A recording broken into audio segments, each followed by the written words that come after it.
పిల్లలు, ఈరోజు మళ్ళీ ఒక మంచి కథతో మీ ముందుకొచ్చేసాను. కథ పేరు ఎవరి పని వాళ్ళది. ఇంకా కథ మొదలు పెట్టేస్తున్నాను. తుమ్మగూడెం అనే ఊర్లో కావమ్మ అనే అవ్వ ఉండేది. ఒంటరిగా బతుకీడుస్తున్న కావమ్మకి బీరా అనే కుక్క తోడుండేది.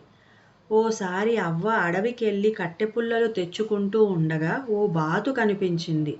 ఒళ్ళంతా రక్తస్రావమై కొన ఊపిరితో ఉందది. కావమ్మ దాన్ని ఎత్తుకుని గాయాలకి పసరు రాసింది.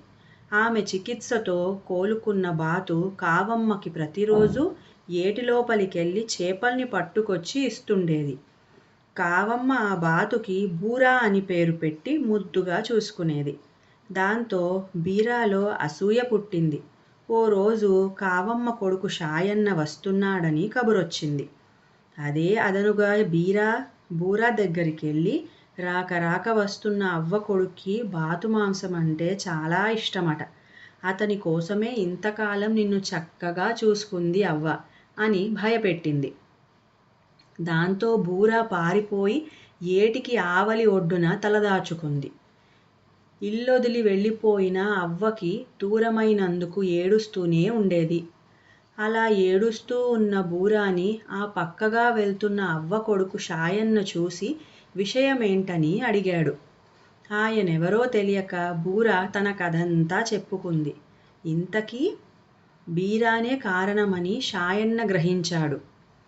అతడు ఓ ఉపాయం ఆలోచించి ఇంటికి వెళ్ళగానే బీరా కాళ్ళు చేతులు కట్టేశాడు. దాని ముందు ఓ కత్తి తీసి సాన పట్టడం మొదలుపెట్టాడు. ఇదేంటని అడిగిన కావమ్మకి, నాకు కొంతకాలంగా కడుపు నొప్పి వస్తోందమ్మా, వైద్యుణ్ణి అడిగితే ప్రతిరోజు కుక్క రక్తం పూయమన్నాడు అని అన్నాడు. అది విని బీరా భయంతో పెద్దగా ఏడవటం మొదలుపెట్టింది. కాసేపు దాన్ని అలా ఏడిపించి బూరాని బీరా ఎలా భయపెట్టిందో కావమ్మతో చెప్పాడు షాయన్న. అది విని పెద్దగా నవ్వేసిన కావమ్మ బీరాని దగ్గరికి తీసుకొని, షాయన్నలాగే నువ్వు, బూరా కూడా నా పిల్లలాంటివారే. అది మనకి ఆహారం తెచ్చిస్తే నువ్వు కాపలా ఉంటున్నావు. ఎవరి పని వాళ్ళది, ఇందులో అసూయ పడటానికి ఏముందని అని చెప్పి మందలించింది. ఇక కథ సమాప్తము.